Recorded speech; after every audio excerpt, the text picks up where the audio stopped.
Hello दोस्तों, तो आज हम देखने वाले हैं difference between carburettor and fuel injector. तो देखिए, नई जो बाइक्स आ रही है ना, तो उसमें क्या किया है कि कार्बोरेटर को हटा के फ्यूल इंजेक्टर डाल दिया है। अब इसमें एक बार बार स्टूडेंट पूछते हैं तो फ्यूल इंजेक्टर से फायदा क्या होगा, कौन सा अच्छा है, कार्बोरेटर अच्छा है या फ्यूल इंजेक्टर अच्छा है। तो हम देखेंगे इनमें डिफरेंस कुछ पॉइंट्स पे कि कैसे कैसे ये काम करते हैं और कौन सा अच्छा है। तो सबसे पहले है कि इंट्रोडक्शन, कि देखिए जो हमारे पास कार्बोरेटर होता है वो कैसे काम करता है, वो एयर और फ्यूल का मिक्सचर उसमें एंटर कराता है। ठीक है, अगर आपको कार्बोरेटर की वर्किंग पता है तो बहुत अच्छा है, नहीं तो ऊपर मैं लिंक दे रहा हूं, तो आप क्लिक करके आप देख सकते हैं कि कार्बोरेटर की वर्किंग कैसे होती है।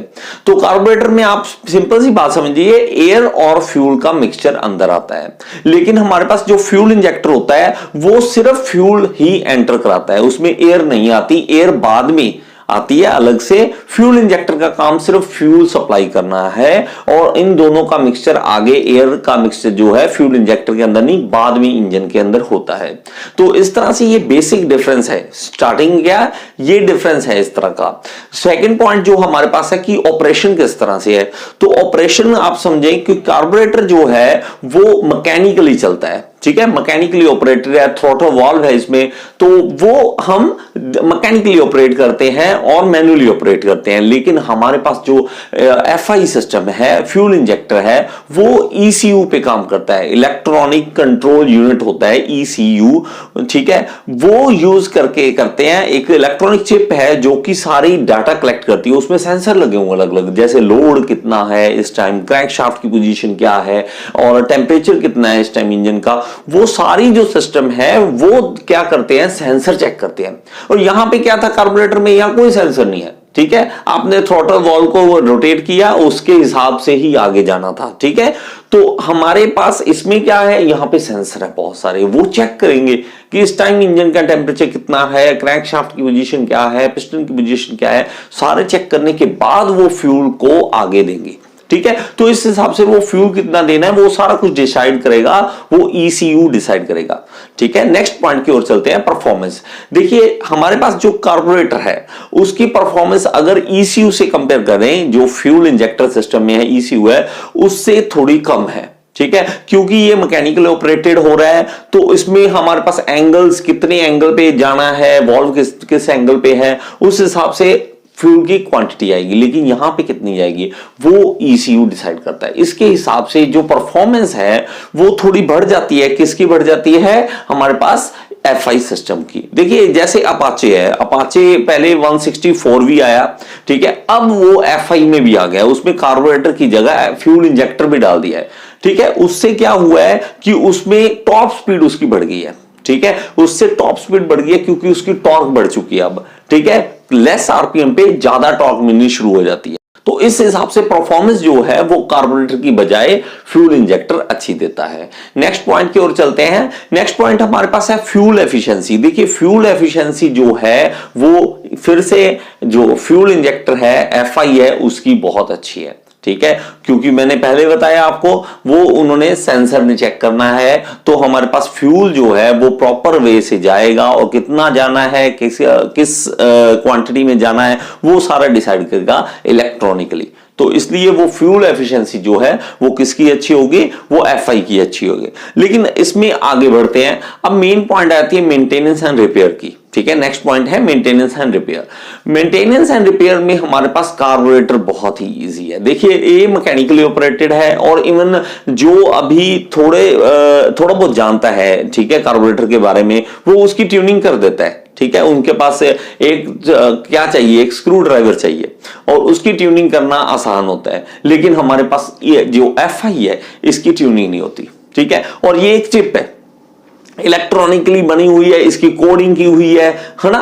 तो कोडिंग डिकोडिंग ये किसका काम आ गया, ये कंप्यूटर काम को नहीं कर पाते हैं, ठीक है। तो ये मेंटेनेंस रिपेयर में दिक्कत आती है किसमें, एफआई वाले में, ठीक है। लेकिन कार्बोरेटर में बहुत इजी है, इसकी कोई दिक्कत नहीं है हमारे पास, तो काफी सालों से कर रहे हैं, कार्बोरेटर का सब कुछ पता है, इसलिए वो कर लेते हैं। ठीक है, इवन कुछ लोग थोड़ी बहुत जानकारी रखते हैं कार्बोरेटर की, वो तो घर पे भी सेट कर लेते हैं इसको। ठीक है, नेक्स्ट पॉइंट की ओर चलते हैं। नेक्स्ट पॉइंट है हमारे पास कोल्ड स्टार्ट। देखिए कोल्ड स्टार्ट क्या है कि जैसे सर्दियों में, जैसे जिन्होंने कार्बोरेटर वाला ही यूज किया है, ठीक है, बाइक, तो उन्होंने ये फील किया होगा कि सर्दियों में जब हम स्टार्ट करते हैं बाइक को तो उस टाइम हमें दिक्कत आती है इसको स्टार्ट करने में। ठीक है, सर्दियों के टाइम में। लेकिन हमारे पास एफआई में ऐसा नहीं होता, हमारे पास एफआई में इसकी दिक्कत नहीं आएगी। ठीक है, तो हमारे पास इलेक्ट्रॉनिकली कंट्रोल है, तो वहां पे कोल्ड स्टार्ट की कोई भी दिक्कत नहीं होती। ठीक है, नेक्स्ट पॉइंट की ओर चलते हैं। नेक्स्ट पॉइंट है इंस्टॉलेशन। तो कार्बोरेटर क्योंकि एक मैकेनिकल प्रोडक्ट है, तो इसको इंस्टॉल करना बहुत आसान है, इसको निकालना, इसको इंस्टॉल करना बहुत आसान है, लेकिन एफआई नहीं। एफआई में ये चीज की मुश्किल आती है कि इंस्टॉलेशन थोड़ी दिक्कत देता है। ठीक है, तो ये थोड़ा सा डिफरेंस है, इन चीजों को हमें समझना है। ठीक है, क्योंकि हमने जब बाइक लेना है तो सोचना पड़ेगा कि कौन सा बाइक ले। ठीक है, आने वाले जो बाइक है ना, वो सारे आएंगे, कौन से आएंगे, एफआई वाले ही आएंगे। लेकिन अभी तक हमारे पास जो ऑप्शन है वो कार्बोरेटर वाली भी है और एफआई वाली भी है। और एफआई वाला जो बाइक है वो थोड़ा महंगा पड़ता है, 10 से 15 हजार, जो थोड़ा महंगा पड़ जाता है। इसलिए हमें थोड़ा सोच के चलना पड़ता है कि किस हिसाब से मैंने बाइक खरीदनी है, कौन से रेट वाली खरीदनी है और मुझे कौन से वाला फायदा देगा। नेक्स्ट पॉइंट की ओर बढ़ते हैं। नेक्स्ट है पोल्यूशन। पोल्यूशन में अगर देखें तो जीतता कौन है, एफआई, क्योंकि उसमें पोल्यूशन जो है वो कम करेगा। क्यों? क्योंकि फ्यूल की क्वांटिटी बड़ी ही कंट्रोल्ड वे से आगे जा रही है।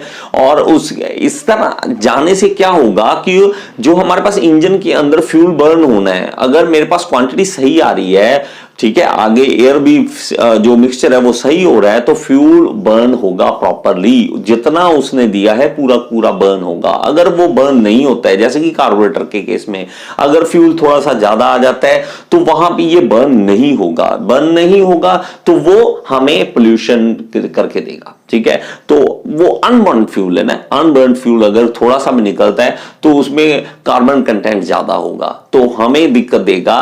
क्या देगा? कार्बोरेटर इस पोल्यूशन वाले केस में हार जाता है। नेक्स्ट पॉइंट की ओर चलते हैं, कॉस्ट। देखिए जो एफआई है वो थोड़े महंगे पड़ते हैं, ठीक है, और जो कार्बोरेटर है वो एज कंपेयर टू एफआई थोड़े सस्ते हैं। अब देखिए हमें यही दिक्कत आती है, ये दिक्कत आएगी आने वाले टाइम में। देखिए क्या करते हैं जो लोकल मिस्त्री हैं, अगर उन्हें नहीं समझ आया एफआई सिस्टम, तो उनका बड़ा सिंपल सा आइडिया होगा कि भाई इसे चेंज करना पड़ेगा। क्यों? क्योंकि इसकी कोडिंग है, और कोडिंग ये हमें पता नहीं होता। कई बार काम होता है छोटा सा, ठीक है, आपके पास चिप है, उन्होंने सिर्फ चिप निकाल के दिखा दी, आप बता भी नहीं सकते कि ये चिप खराब है या नहीं है, उसने बोल दिया खराब है। ठीक है, और इसकी तो कोडिंग करनी पड़ेगी। ठीक है, उसके लिए अगर उसके पास कुछ है तो उसको कहेगा कोडिंग करने में, नहीं तो कहेगा इसे रिप्लेस कर दो यार। सबसे सही होगा कि रिप्लेस कर दो, और रिप्लेस में कॉस्ट ज्यादा पड़ती है एफआई की।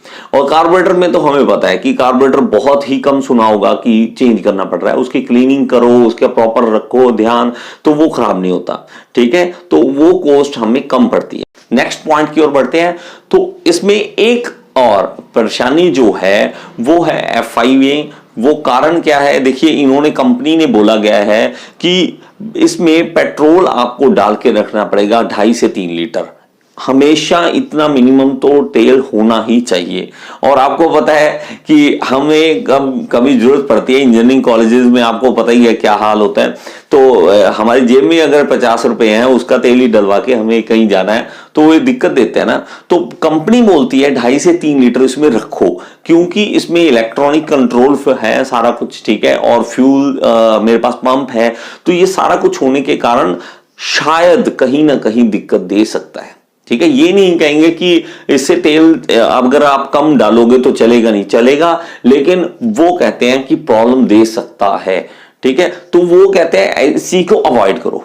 तो ये वो तो कहते हैं, लेकिन हम अवॉइड करेंगे ना करेंगे वो तो हमारे पे डिपेंड करता है। लेकिन वो ये कहते हैं कि कल को अगर आपने वारंटी लेनी है इसकी, तो ये वारंटी के अंदर नहीं आएगा, ऐसा कुछ होगा तो कार्बोरेटर में ऐसी कोई दिक्कत नहीं होती थी। हमें कॉलेज के टाइम में तो हमें भी याद है कि 20-30 रुपए का तेल डलवाना और कहीं भी चले जाना, ठीक है, तो करना पड़ता था। ठीक है, जेब में पैसे ही उतने हैं तो उतने ही यूज करना है। तो एफआई में ये हमारे पास दिक्कत देगा।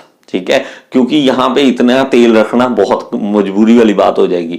ठीक है, नेक्स्ट पॉइंट की ओर बढ़ते हैं। नेक्स्ट लास्ट पॉइंट है हमारे पास लाइफ स्पैन। अब लाइफ स्पैन में देखें तो मेरे पास कार्बोरेटर की लाइफ ज्यादा होती है। ठीक है, फिर से वही पॉइंट है कि क्यों, कारण क्या है कि कार्बोरेटर जो है मैकेनिकली सेट कराया जा सकता है, उसको सफाई की जा सकती है तो वो खराब नहीं होगा। लेकिन हमारे पास जो एफआई है उसमें हमें कुछ पता ही नहीं है, तो जब भी अगर थोड़ा सा भी खराब होता है, उसमें प्रॉब्लम आती है, तो हमें रिप्लेस करने की जरूरत पड़ जाएगी। ठीक है, तो इसके कारण हम कह सकते हैं कि एक तरह से कार्बोरेटर की लाइफ स्पैन ज्यादा है।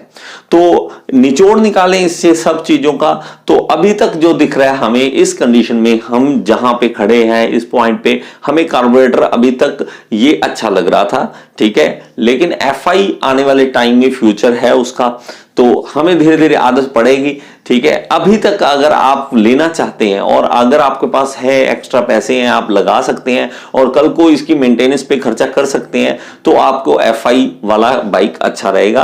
आप बाकी आप पे डिपेंड करता है कि आप कौन सी बाइक लेना चाहेंगे। Thank you so much. मेरी बनाई हुई और वीडियो देखना चाहते हैं तो सर्च बॉक्स में लिखिए टॉपिक का नाम और साथ में लिख दीजिए गियर इंस्टीट्यूट।